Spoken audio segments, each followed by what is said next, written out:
الله نحمده ونستعينه ونستغفره ونؤمن به ونتوكل عليه ونعوذ بالله من شرور أنفسنا ومن سيئات أعمالنا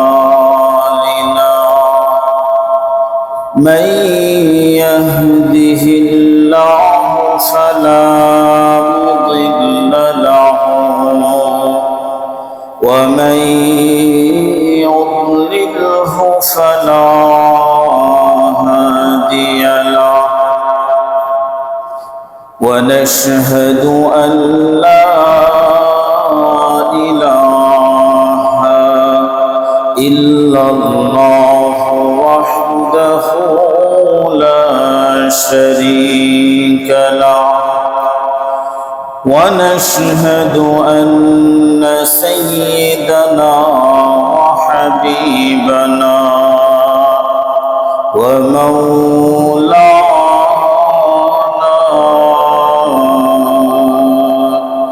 محمدًا عبده ورسوله أما بعد فقد قال الله تبارك وتعالى في كلامه المجيد وفرقانه الحميد أعوذ بالله من الشيطان الرجيم بسم الله الرحمن الرحيم قل للمؤمنين يغضون من أبصارهم ويحفظوا فروجهم ذلك أزكى لهم وقال النبي صلى الله عليه وسلم لعن الله الناظر والمنظور إليه أو كما قال عليه الصلاة والسلام সকলেই দুরূদ শরীফ পড়ি اللهم صل على محمد وعلى آل محمد كما صليت على إبراهيم وعلى آل إبراهيم إنك حميد مجيد اللهم بارك على محمد وعلى آل محمد كما باركت على إبراهيم وعلى آل إبراهيم إنك حميد مجيد আলহামদুলিল্লাহ সুম্মা আলহামদুলিল্লাহ আল্লাহ পাকের দরবারে অসংখ্য অগণিত শুকর এবং সুজুদ যে আল্লাহ রব্বুল আলামিন আমাদেরকে জুমার সালাত আদায় করবার জন্য তার ঘর মসজিদে এসে বসার তৌফিক দান করেছেন এজন্য শুকরিয়া আদায় করি আলহামদুলিল্লাহ আল্লাহ রব্বুল আলামিন আমাদেরকে অসংখ্য অগণিত নিয়ামত দান করছেন। এর মধ্যে আপনার আমার দেহের মধ্যে যে কত বড় বড় নিয়ামত আল্লাহ পাক রাখছেন, আল্লাহ পাকের কোনো নিয়ামতেরই শুকরিয়া আদায় করা শেষ করা যাবে না। কিভাবে সম্ভব? আল্লাহ পাক আমাদের জন্য, আমাদের উপরে নিয়ামত দিয়ে ভরপুর করে রেখেছে। নিয়ামতের শুকরিয়া আদায় করার কাইফিয়ত, নিয়মটা হলো ওই নিয়ামতটাকে সঠিকভাবে ব্যবহার করা। যেখানে ব্যবহার করার দরকার সেখানে ব্যবহার করলে নিয়ামতের শুকরিয়া আদায় হয়, আল্লাহ পাক সন্তুষ্ট হয়। আপনার আমার বডির মধ্যে অনেক নিয়ামত, হিসাব ছাড়া নিয়ামত। এর মধ্যে মোটা মোটা কিছু নিয়ামত আছে। আল্লাহ পাক দুটো চক্ষু দান করছেন আমাদের, দুইটা কান দান করছেন। আপনার আমাকে আল্লাহ পাক মুখ দান করছেন। আল্লাহ পাক আপনাকে আমাকে ব্রেন দান করছেন। এগুলা বড় বড় নিয়ামত, সবই নিয়ামত। কোন নিয়ামতের আল্লাহ পাকের অস্বীকার করব বা শুকরিয়া আদায় করেও শেষ করা সম্ভব না।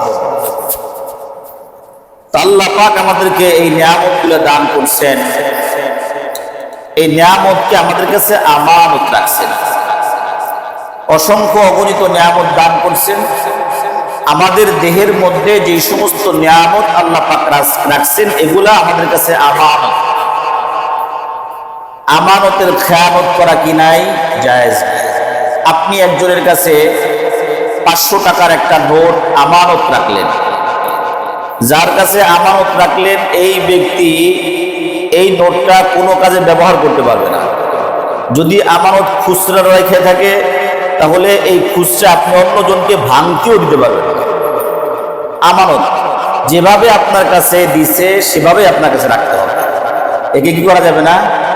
ব্যবহার করা যাবে না, সঠিকভাবে রাখতে হবে। আল্লাহু আকবার। তা আল্লাহ পাক আমাদেরকে যে আমানত, দেহের মধ্যে যা কিছু দিচ্ছেন এগুলো কি আমানত। আপনি আমি যে অক্সিজেন ব্যবহার করি এগুলো তো আল্লাহ পাক নিয়ামত দান করছেন।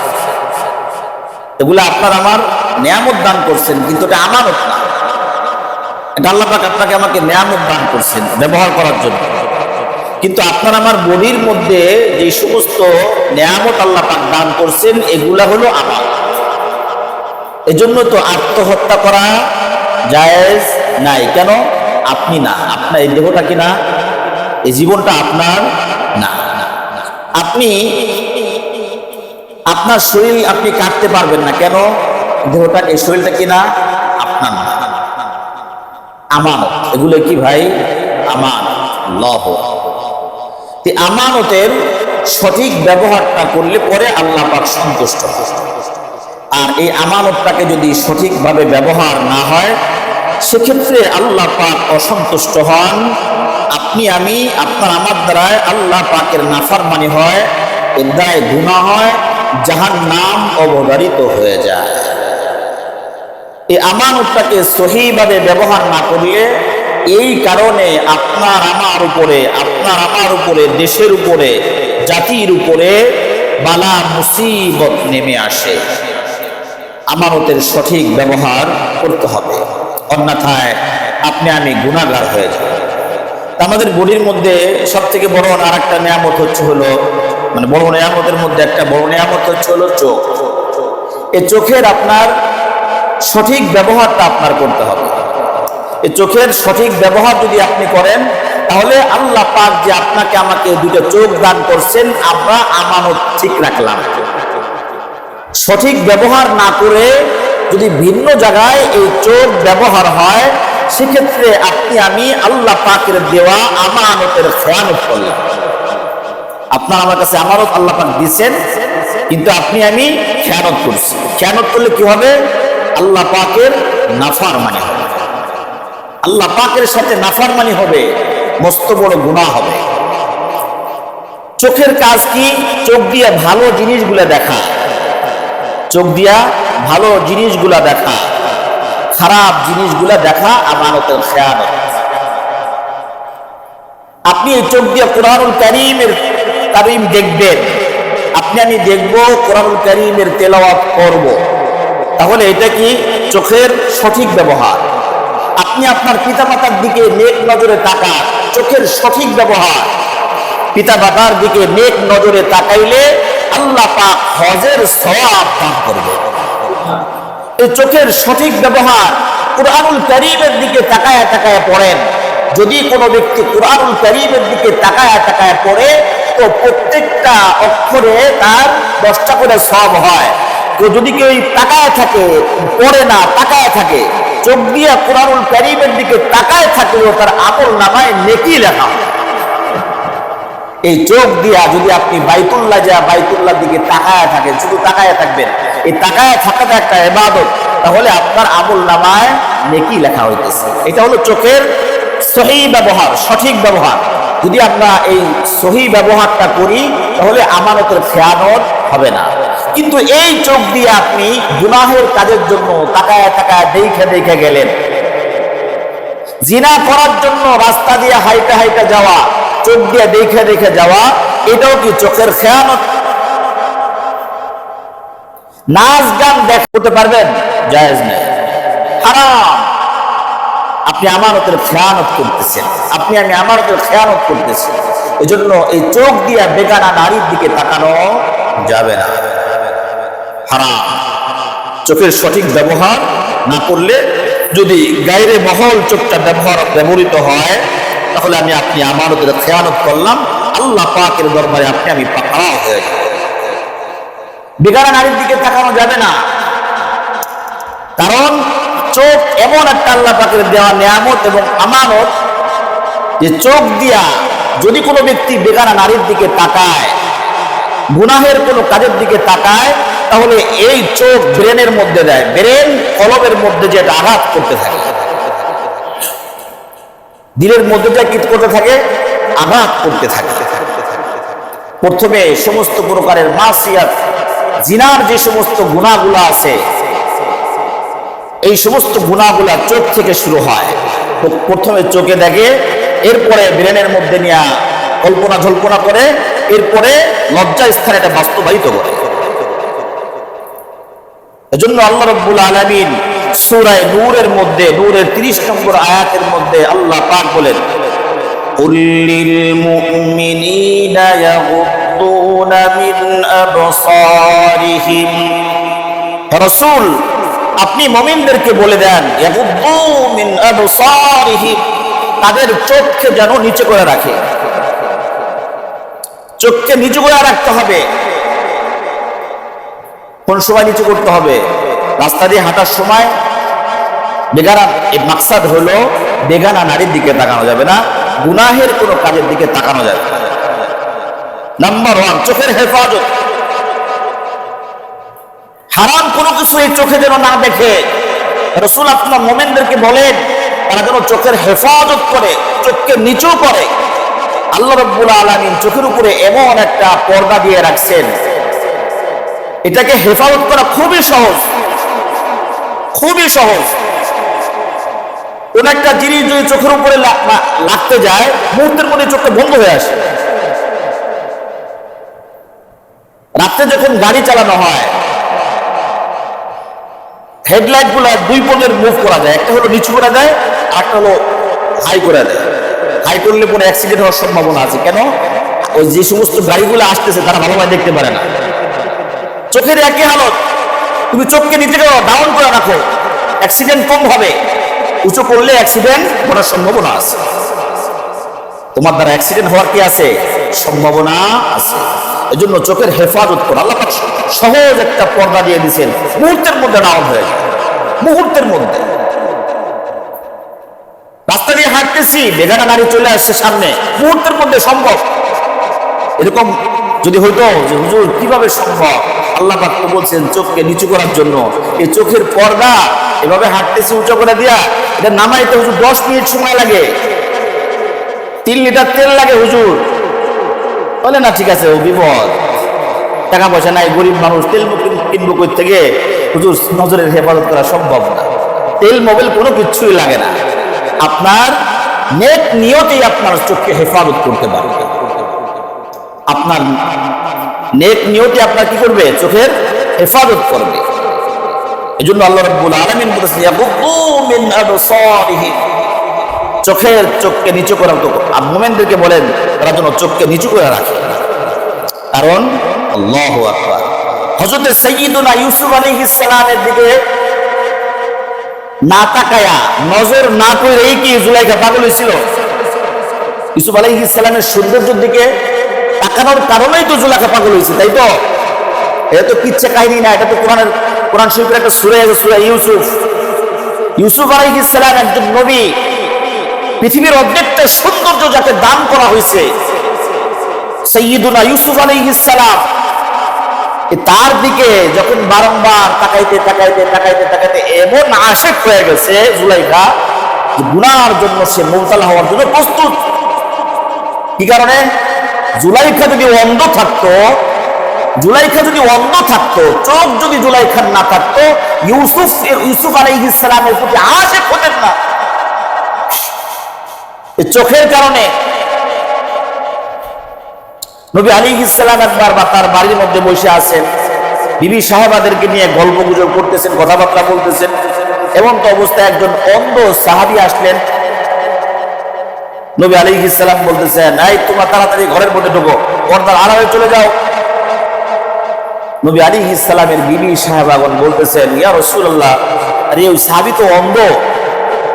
নবী আলাইহিস সালাম বলছেন, হ্যাঁ ওই সাহাবী তোমাদেরকে দেখবে না, কিন্তু তোমরা তো তাকে দেখবা। তাহলে কি বোঝা গেল? শুধু পুরুষ নজরের হেফাজত করবে না, নারীরাও নজরের হেফাজত করবে। জরুর বি জরুর না করলে, এই যে আমানতের খেয়ানত করলাম, আমানতের খেয়ানত হচ্ছে, গুনাহগার হয়ে যাচ্ছে। এরপরে আল্লাহ রাব্বুল আলামিন বলেছেন ওয়াহফাজু ফুরুজাহুম, প্রথমে চোখকে নিচে করো, এরপরে তারা যেন, মুমিনরা যেন চোখকে নিচে করে হাঁটে, নিচে করে রাখে এবং তাদের লজ্জা স্থানের হেফাজত করে। প্রথমে চোখের কথা আনছেন আল্লাহ পাক, চোখের হেফাজত আগে, এরপরে লজ্জা স্থানের হেফাজত যেন মুমিনরা করে। কারণ চোখের হেফাজত যদি সম্ভব হয়, লজ্জা স্থানের হেফাজতটা সহজ হয়। চোখের হেফাজত যদি করা সম্ভব হয়, লজ্জা স্থানকে হেফাজত করা সহজ হয়। আর যদি চোখের হেফাজত না হয়, তাহলে জিনা করার দিকে মানুষ সহজে মুবতালা হয়ে যায়। অনেকে বলে যে বুড়া মানুষ, আরে বয়স হয়ে গেছে 70 বছর 80 বছর, না, পুরুষ 70 আর 80 না, মৃত্যু পর্যন্তই তার নজরের হেফাজত করা লাগবে। মৃত্যু পর্যন্তই কি পুরুষের নজরের হেফাজত করতে হবে। হযরত ওমর রাদিয়াল্লাহু তাআলা আনহুর কওল গালিবান, অথবা ওমর রাদিয়াল্লাহু তাআলা সঙ্গে আব্দুল্লাহ ইবনে ওমর বলতেছেন, দুইটা হাড়, বুড়া দুইটা হাড়, বয়স্ক দুইটা হাড় যদি একত্র হয়, এর মধ্যেও গুনাহের সম্ভাবনা আছে।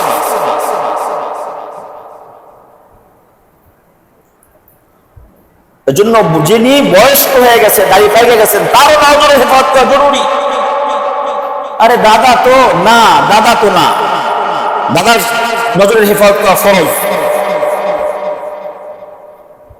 মানে আপন দাদা না, মানে এমনি সরকারি দাদা। দাড়ি পাকলে কি হয়? দাদার বয়সের সবাই দাদা।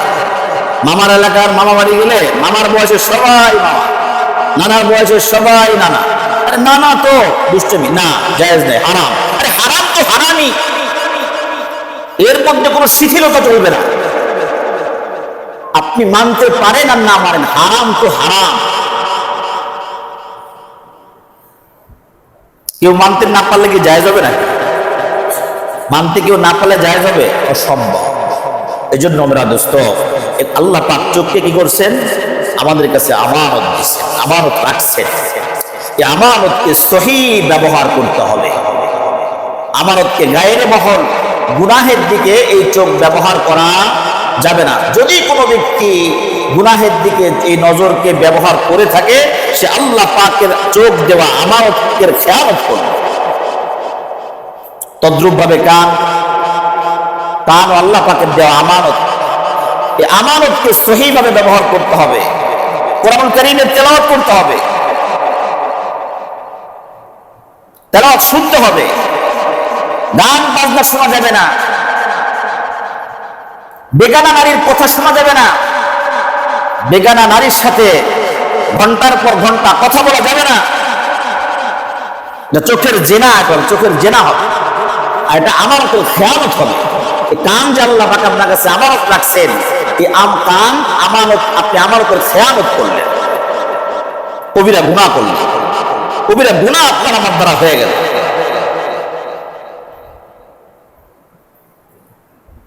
আল্লাহ পাক আমাদেরকে হেফাজত করে। কান বেগানা নারীর সাথে যদি কথাবার্তা কেউ বলে, তাহলে বলতেছে কান দিয়ে শুনতেছে, এই কানের শোনাটা কি হবে?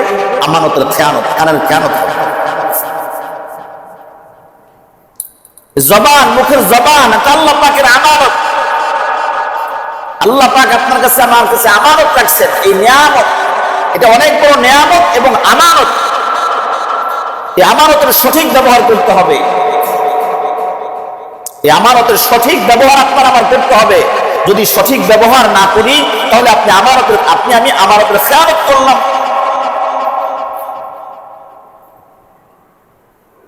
বুখারীর হাদিসের মধ্যে আসছে, নবী আলাইহিস সালাম ইরশাদ করেন যে বান্দা জানেই না সে একটা কথা বলে ফেলছে, এই কথাটা আল্লাহ রাব্বুল আলামিন এত পছন্দ করছেন, এই বান্দার উপর আল্লাহ পাক সন্তুষ্ট হয়ে গেছে।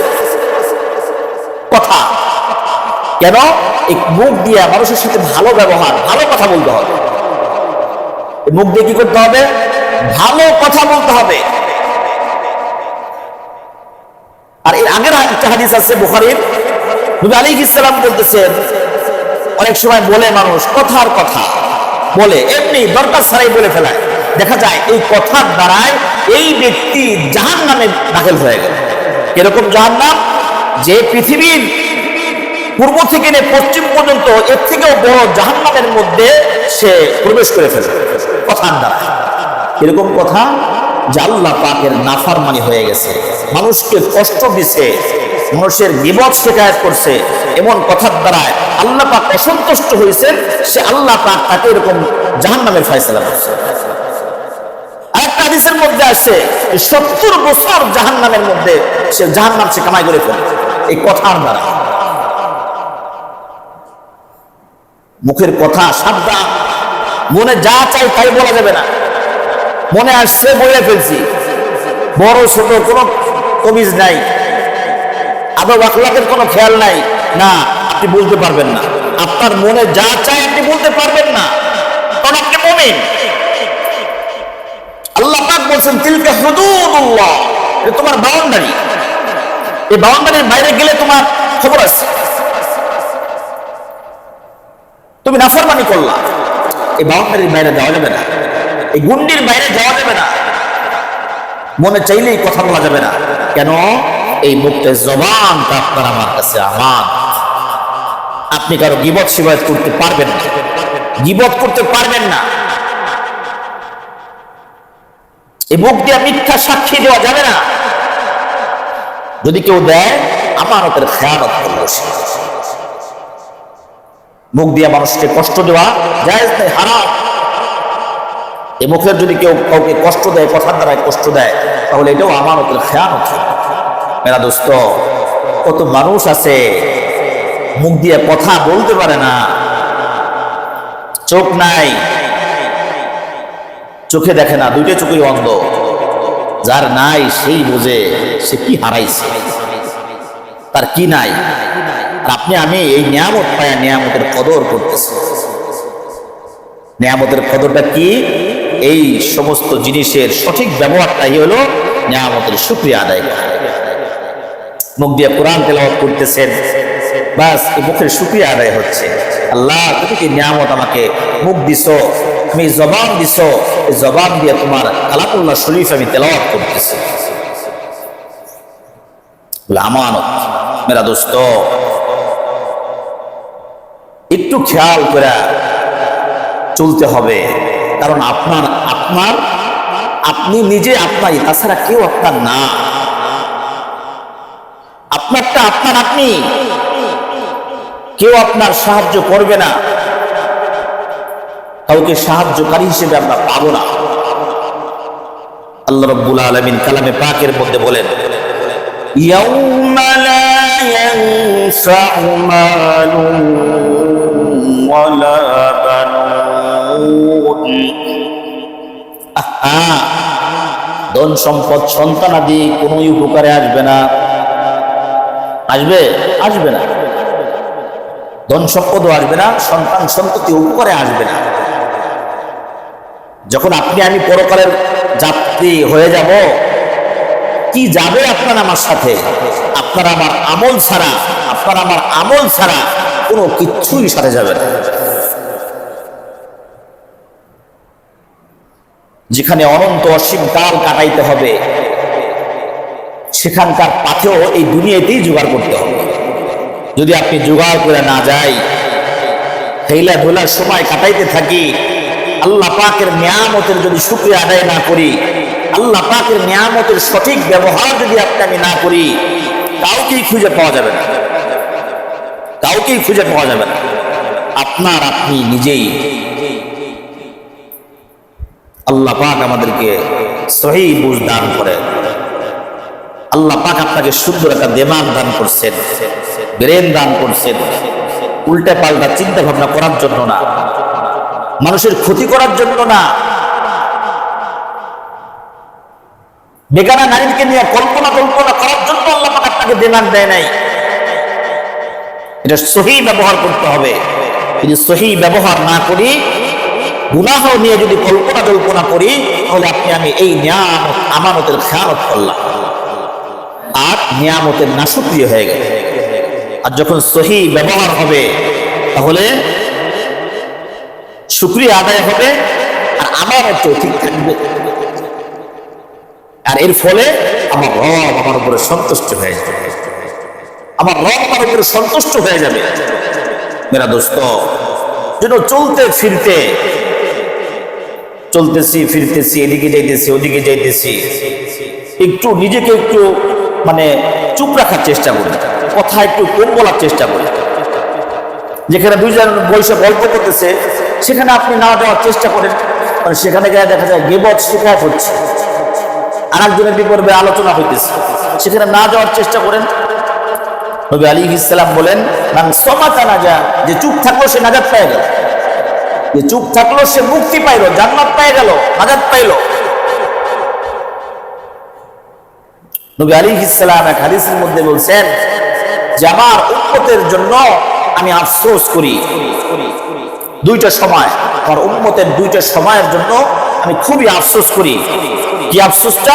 আমার উম্মত এই দুইটা সময় যখন আমার উম্মতের আসবে, তো এই শয়তান আমার এই উম্মতদেরকে গুনার দিকে মুবতালা করে দিবে, গুনাহ করাবে।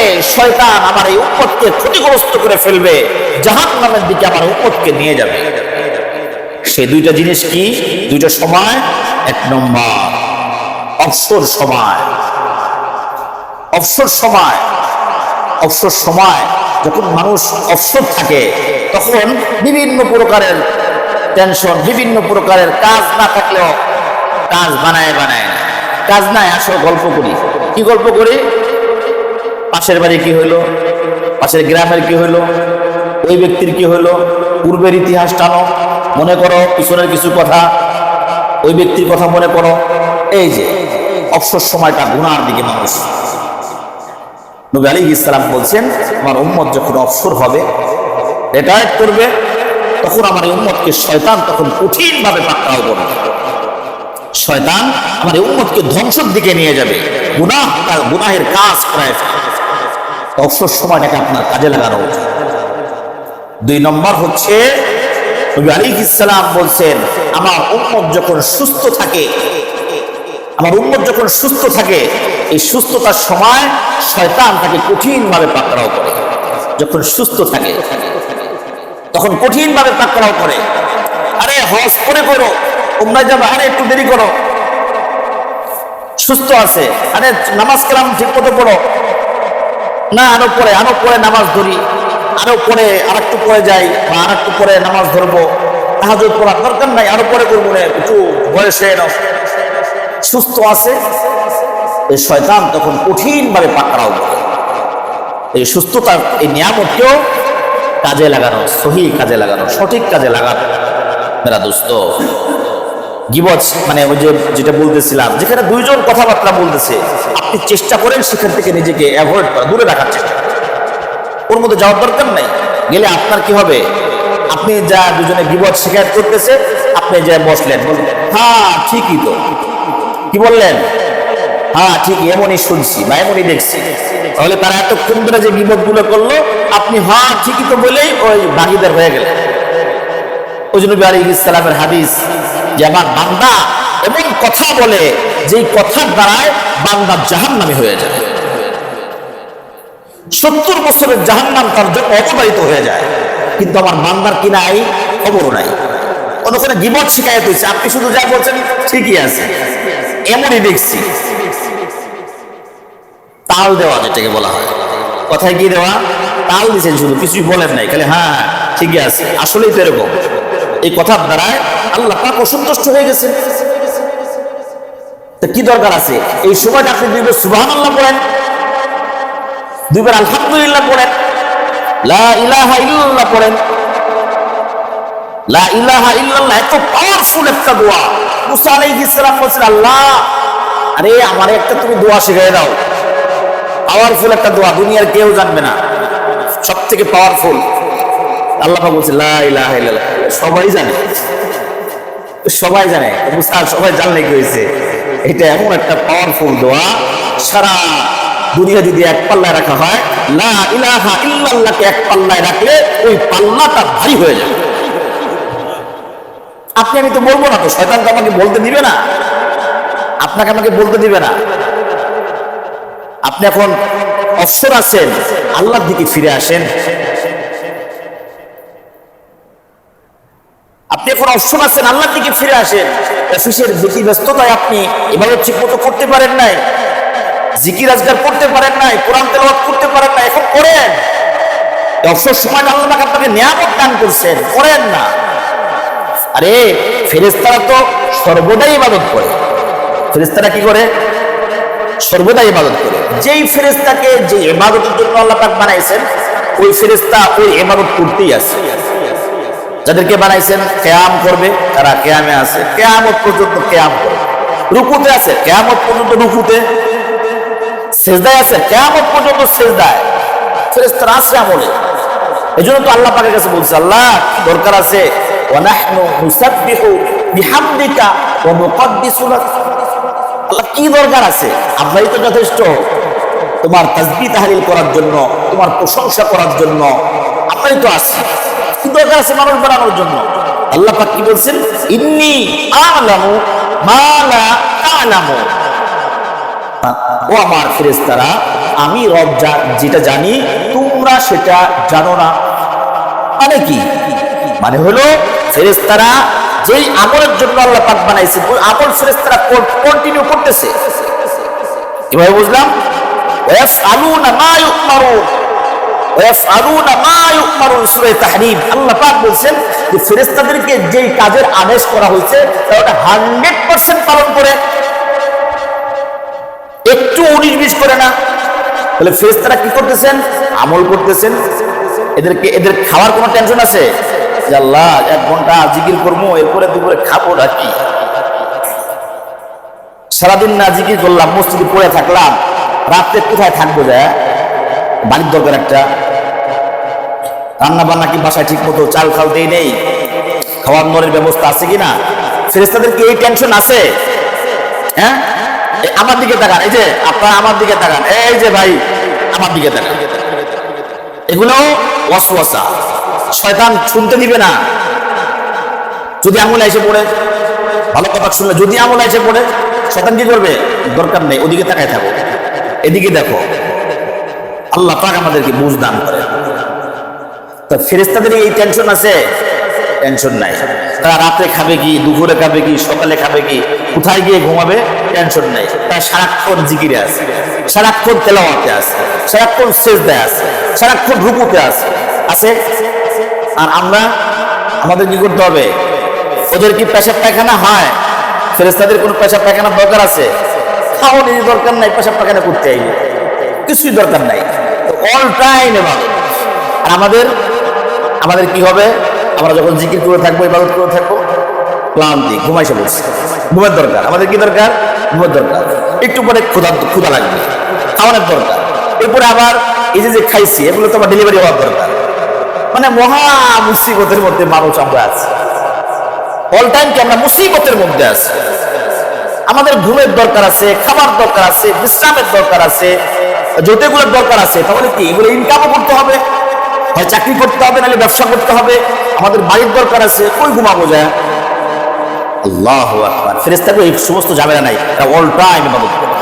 আল্লাহ পাক বলেন, আমার এই বান্দা হাজারো ব্যস্ততার মধ্যে, হাজারো পেরেশানির মধ্যে, আমার বান্দাকে ঘুমে ধরবে, পেটে ক্ষুধা লাগবে, আবার ক্লান্তি আসবে, এই ঝামেলা, ওই ঝামেলা, বউর ঝামেলা, সন্তানের ঝামেলা, আত্মীয় স্বজনের ঝামেলা, এলাকার ঝামেলা, বিভিন্ন প্রকারের ঝামেলা।